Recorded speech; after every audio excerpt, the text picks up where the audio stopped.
نحمدہ و نصلی علی رسولہ الکریم۔ برادران اسلام، آزادی نسواں کے علم برداروں پر روسی صدر گورباچوف کا زوردار تماچا۔ آزادی نسواں عزت یا ذلت اور یا اظہار ندامت۔ سوویت یونین کے آخری تاجدار صدر گورباچوف نے آزادی نسواں کے خلاف ایک کتاب لکھی۔ وہ کتاب دنیا بھر میں بہت مشہور ہوئی۔ اس کتاب کا نام پروسٹرائکا ہے۔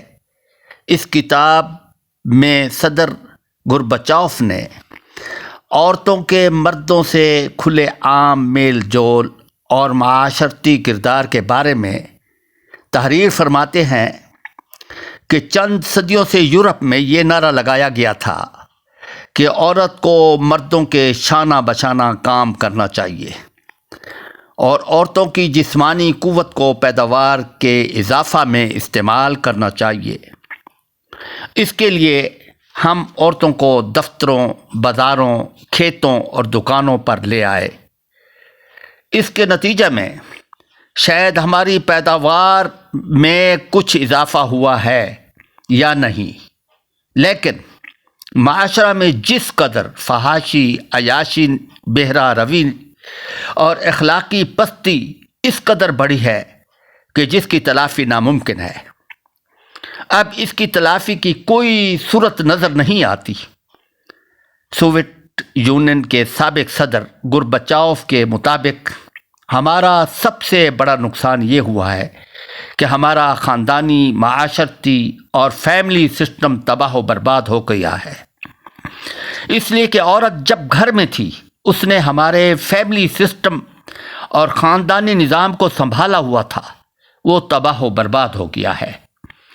صدر گورباچوف اپنی کتاب میں تحریر فرماتے ہیں کہ میرے تعمیر نو پروگرام میں سب سے پہلے ایک پروگرام یہ بھی ہے کہ میں ایسا طریقہ سوچوں کہ اب خواتین کو گھر کس طرح واپس لایا جائے۔ صدر گورباچوف کے مطابق آج کے مغربی ممالک میں عملی طور پر سب سے زیادہ مظلوم اور کمزور اور نیچ عورت کی ذات بنی ہوئی ہے۔ بازاروں، ہوٹلوں، ہوائی جہازوں، ایئرپورٹوں میں جتنے گھٹیا اور نیچ کام ہیں وہ سب عورتیں سر انجام دیتی ہیں۔ یہ کتنی عجیب اور گھٹیا سوچ ہے کہ اگر عورت اپنے گھر میں بیٹھ کر اپنے خاوند، اپنے بچوں کی تعلیم و تربیت کرے، گھر کا نظم و نسق چلائے تو وہ دقیانوسی، رجت پسند اور بنیاد پرست کہلاتی ہے۔ بقول صدر گورباچوف اگر خواتین بازاروں میں، ہوٹلوں میں اور ہوائی جہازوں کے اندر ایئر ہوسٹس بن کر 400-500 مردوں کی خدمت کرے اور کھانا سپلائی کرے اور ان کے سامنے کھانے کے ٹرے سجا کر لے جائے اور عام آدمیوں کے ادنیٰ اشارے پر ان کے آرڈر کی تعمیل کرے اور سینکڑوں انسانوں کی ہوسناک نگاہوں کا نشانہ بنے تو یہ بڑا اعزاز سمجھا جاتا ہے۔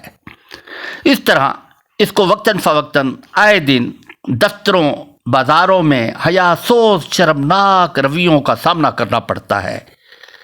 نیوز ویک کے سروے کی رپورٹ کے مطابق خاندانی نظام کی تباہی و بربادی کا سب سے بڑا سبب آزادی نسواں ہے۔ خاص کر مغربی ممالک میں صبح صبح گھر کو تالا لگ جاتا ہے۔ شوہر اور بیوی ملازمت میں باہر نکل جاتے ہیں۔ شوہر کو نہ بیوی کا علم، نہ بیوی کو شوہر کا علم، نہ بچوں اور نہ جوان بچوں کی تعلیم و تربیت کا علم۔ پورے خاندان کا شرازہ بکھر چکا ہے۔ اس مادر پدر آزاد معاشرہ میں بچوں کی تعلیم و تربیت اور پرورش نہ ہونے کی وجہ سے اکثر بچے چور، اچکے، نشائی اور جرائم پیشہ بن جاتے ہیں۔ اس لیے قرآن مجید پکار کر فرما رہا ہے وَقَرْنَ فِي بُيُوتِكُنَّ، اے عورتوں تم اپنے گھروں میں سکون اور قرار سے رہ کر نسل انسانی کی تعمیر و تربیت میں بنیادی کردار ادا کرو۔ ماں کی گود بچے کا اول مکتب اور تربیت گاہ ہوتی ہے۔ کچھ عرصہ قبل یورپ میں ایک میٹنگ ہوئی کہ عورت کی حیثیت اور پوزیشن کیا ہے۔ مختلف ممالک کے نمائندے جمع ہوئے جنہوں نے اس پر غور کیا۔ بالآخر اس پر سب کا اتفاق ہوا کہ عورت مرد کی تفریح کا ایک آلہ ہے، کھلونا ہے، یعنی آلہ تفریح ہے۔ وہ آزادی نسواں کا مطلب یہ سمجھتے ہیں کہ عورت کو آزادی دے کر اس سے ناچ گانے سے مرد کی تفریح، عیاشی اور فحاشی کرے اور فحاشی کا ذریعہ بنے۔ کوئی شخص اپنی جائیداد سے شریعت کے دیے ہوئے حقوق پر عمل نہیں کرتا جو اسلام نے ان کو دیے ہیں۔ یہ اسلام کے آزادی نسواں کے علمبردار اسلام کے واضح طور پر حکم دیتا ہے کہ لہن مثل الذی علیہن بالمعروف۔ جو حقوق عورت پر خاوند کے واجب ہیں وہی خاوند پر عورت کے حقوق واجب ہیں۔ مرد اگر حقوق میں کمی کرے گا اس کو سزا دی جائے گی۔ جس طرح مرد کو طلاق کا حق دیا گیا ہے، اسی طرح اگر مرد زیادتی کرے تو عورت کو خلا کا حق دیا گیا ہے۔ وہ خلا کے ذریعے اپنے خاوند سے آزادی حاصل کر سکتی ہے۔ ارشاد باری تعالیٰ ہے وَإِذَا بُشِّرَ أَحَدُهُمْ بِالْأُنثىٰ ظَلَّ وَجْهُهُ مُسْوَدًّا وَهُوَ كَظِيمٌ۔ جب ان میں سے کسی شخص کو لڑکی کی پیدائش کی خبر دی جاتی ہے تو اس کا چہرہ غم سے سیاہ ہو جاتا ہے، وہ غمگین ہو جاتا ہے۔ زمانہ جہلیت میں لوگ لڑکی کو زندہ درگور کر دیتے تھے، وہ تڑپ تڑپ کر جان دیتی تھی، اس پر وہ فخر کرتے تھے۔ بدقسمتی سے اس نام نہاد مہذب دور معاشرہ میں آج بھی لڑکی کے حوالے سے یہ منفی رویہ پایا جاتا ہے۔ لڑکے کی پیدائش پر بہت ہی خوشیوں کا اظہار ہوتا ہے، مٹھائیاں بانٹی جاتی ہیں، گھر میں جشن کا سا سامان ہوتا ہے۔ حقوق نسوان کے علمبرداروں کو جب لڑکی کی پیدائش کی خبر دی جاتی ہے تو وہ غمگین ہو جاتے ہیں۔ اس میں عالم، فاضل، جہل سب بھی اس مرض میں مبتلا ہے۔ زمانہ جہلیت میں بچوں کو زندہ درگور کر دیتے تھے۔ اگر لڑکا لوگوں کی عزتیں اور عصمتیں لوٹتا رہے تو اس کا دفاع کیا جاتا ہے، اس کی خاطر لڑنے مرنے کے لیے تیار ہو جاتے ہیں۔ لڑکے کے بے قصور ثابت کیا جاتا ہے لڑکے کو۔ جب لڑکی سے بحیثیت انسان اگر کوئی غلطی ہو جاتی ہے تو اس کے باپ بھائی غیرت کے نام پر اپنی بچی کو اپنے ہاتھ سے ہی قتل کرتے ہیں۔ کیا آئے دن یہ واقعات نہیں ہو رہے؟ زمانہ جہلیت کی طرح یہ قتل نہیں تو اور کیا ہے؟ رسول اللہ صلی اللہ علیہ وسلم کا فرمان ہے بچی بحث رحمت اور برکت ہے۔ آپ کا ارشاد مبارک ہے جس شخص نے 2 بیٹیوں کی تربیت کی، پرورش کی، قیامت کے دن میں اور وہ اس طرح آئیں گے۔ آپ نے اپنی 2 انگلیوں کا اشارہ فرمایا کہ جیسی 2 انگلیاں اکٹھی ہیں اتنا بڑا مرتبہ اور مقام دیا اور جنت واجب فرمائی۔ اسلام نے عورت کو بڑے مراتب سے نوازا ہے۔ آپ کا ارشاد گرامی ہے، فرمایا اللہ کے نزدیک سب سے بہتر شخص وہ ہے جو اپنے بیوی، بچوں، اہل و عیال کے ساتھ اچھا سلوک، حسن سلوک سے پیش آتا ہے۔ آپ نے فرمایا عورت اگر ماں ہے، ماں کے قدموں کے نیچے جنت کا مقام دیا گیا ہے۔ بہن ہے تو ہر قسم کے عزت و احترام، محبت، پیار سے نوازا گیا ہے۔ اگر بیوی ہے تو گھر کی مالکہ، مرد کی عزت و عصمت کے مقام سے نوازا گیا ہے۔ خانگی زندگی میں برابر کی حقدار ہے۔ برابری اس حد تک رکھی گئی ہے کہ عورت کوئی باندی یا مملوک نہیں بلکہ شریک زندگی اور شریک حیات ہے۔ اسلام نے عورت کو وہ تمام حقوق دیے جو اس کی فطرت کے لیے ضروری اور مفید تھے۔ اسلام کے مطابق عورت محکوم نہیں ہے بلکہ مرد کی طرح آزاد ہے۔ شوہر پر بیوی کا نان نفقہ فرض کر دیا گیا ہے، خواہ عورت مالدار ہی کیوں نہ ہو۔ اس طرح وراثت میں مردوں کی طرح حصہ مقرر ہے۔ دنیا کا کوئی دین، کوئی شرح، کوئی قانون ایسا نہیں جس نے اسلام سے زیادہ عورتوں کو حقوق دیے ہوں۔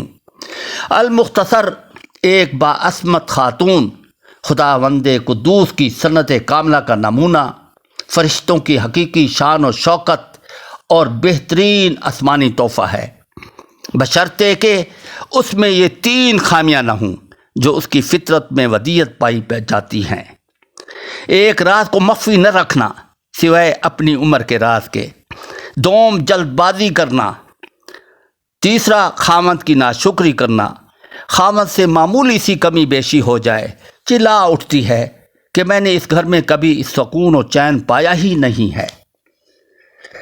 ایک بزرگ کی بیوی اپنے خاوند سے اکثر شکایت و ناشکری کیا کرتی تھی کہ کبھی بھی میں نے آپ کے گھر میں چین و سکون نہیں دیکھا، بڑے بزرگ بنے پھرتے ہو، کبھی آپ سے کوئی کشف و کرامت تک بھی نہیں دیکھی۔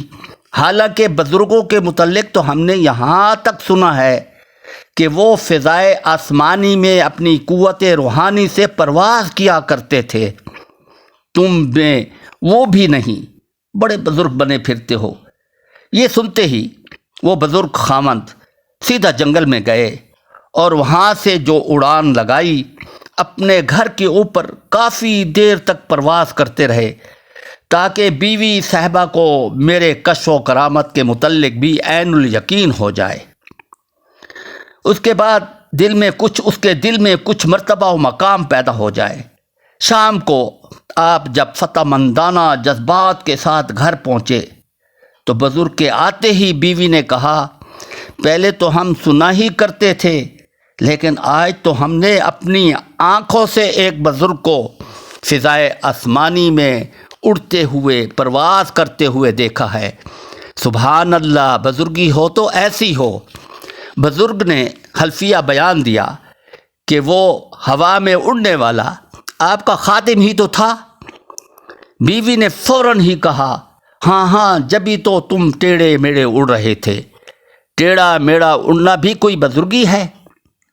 المختصر خاوند خواہ کتنا ہی ہمہ صفت موصوف اور یوسف ثانی ہی کیوں نہ ہو، بیوی کی نظر میں خاوند کی وہ وقت، عزت و عظمت نہیں ہوتی۔ وآخر دعوانا ان الحمد للہ رب العالمین۔ ویڈیو سبسکرائب فرما کر دوست و احباب کو بھیج کر ثواب دارین حاصل کریں۔ شکریہ۔